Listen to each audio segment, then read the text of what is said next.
Hello everyone, Phoenix Knight here. Welcome to the channel. As part of my playthrough of Call to Adventure Epic Origins on Wednesday, I unboxed Roll for Great Old Ones from Hodari Spiele.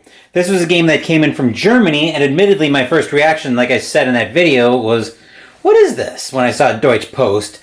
Then I saw the game company Hodari Spiele, and I was like, oh, that's what this is. And look who decided to come visit today. It's my driving buddy, Cthulhu. In case you're wondering what I was reading something briefly off camera. Here's what I was reading. Their apology for the delay of the game. Thank you very much for backing Roll for Great Old Ones.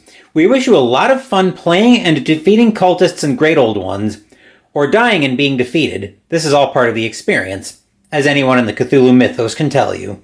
We are so sorry. We did our very best to bring you this game as fast as possible, but it seems that these cultists fought very hard and were a force to be reckoned with. Now hurry to defeat those vile cultists. We appreciate you so much. Thank you. Well, we'll find out what we've got in here, so we'll bring Cthulhu off shot a little bit. We'll take a look at the back of the box. In this cooperative roll and write game for 1 to 4 players, based around the Lovecraft mythos, you must work together against the ancient evils of the world. As investigators, you are tasked with finding the necessary clues and fighting cultists, as well as other creatures, to close the dark seals before the ritual is completed and you are devoured by evil forces. The corrupted powers will never abandon its attempts to destroy the world of the living. Depraved beings who are in love with ancient cultures and beliefs name themselves cultists. Their only desire is destruction and chaos. They seek to bring back true evil in the form of ancient gods, the Great Old Ones they call them, unspeakable horrors that will mark the end of the universe as we know it. Become one of the brave investigators who will fight against these evil cultists and prevent their sinister rituals from succeeding. Are you brave enough? That is not dead which can eternal lie, and with strange eons, even death may die. 1 to 4 players, 14 plus, time 60 to 90 minutes, and small parts, not suitable for children 3 and under. So with that little musing out of the way, let's get the plastic wrap off and see what we've got in here. I'm going to need the knife for this, predictably. Okay, that should be enough.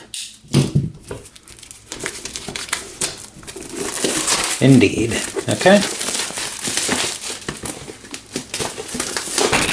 Didn't mean to jar the camera there. But we've got the plastic wrap off. That can hit the garbage. Push that down just a touch. And now let's get into the box and see what we've got. Alright, we're greeted with a tiny dice bag. What's in here? Looks like we've got special abilities in here. I'm sure the rule book will explain that a little bit more. That dice bag is tiny. I can get maybe my fingers in there, but that's about it. Then we've got our dice. Looks like we've got 6d6, and I believe that's a d12. Yeah, that looks like a d12. Got our dry erase markers. Got our characters. Mandy Bell. Her story, her abilities. And a stat, and it looks like a collection of stuff, so that'll make more sense when we get into the rules, I'm sure.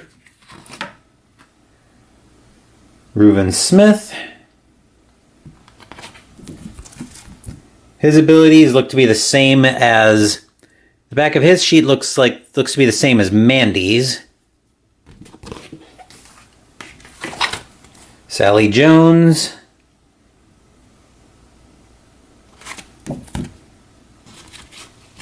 Okay. Bob Savo.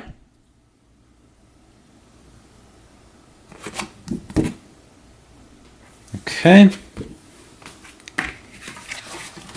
Looks like we've got scenarios in here. Okay. Looks like we've got scenario 1, the Eternal Ritual. Scenario 3, the Madness of Dagon. Scenario 2, Relay the Sunken City. And Scenario 4, Haster's Yellow Sign. Looks like the scenario book for the Eternal Ritual. I'm not going to give this a thumb through because I don't want to give spoilers. Scenario 2, Relay the Sunken City. Once again, no thumb through on this one. Scenario 3, The Madness of Dagon. Once again, will not get a thumb through. And Scenario 4, Haster's Yellow Sign. We'll put that to the side. The general rulebook, however, will get our cursory thumb through. I'll move that off shot. And we'll start putting all of this back in the box.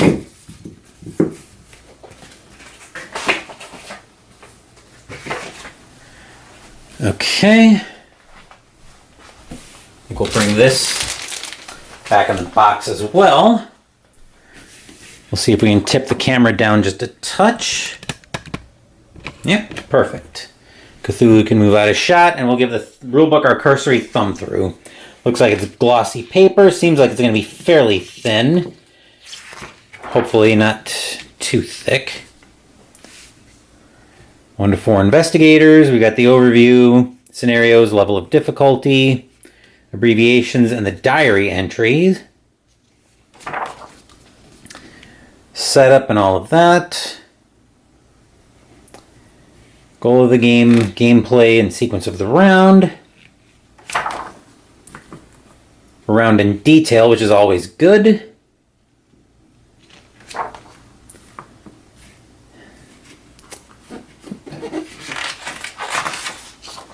Okay, all right. It's just going through the round quickly. Okay. Investigator actions in detail. Looks to be a lot of detail here. Investigator actions, additional effects.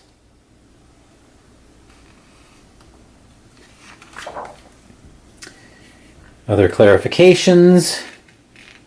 Oh, the card module looks to be optional for more complex experience.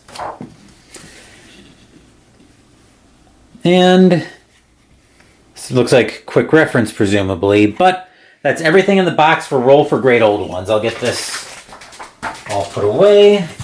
That can go in here as well. Okay. That is everything in the box for Roll for Great Old Ones. As far as what's scheduled on the channel, tomorrow we're having the last quarterfinal bout in the Greatest Boxer Tournament entitled Bout 2.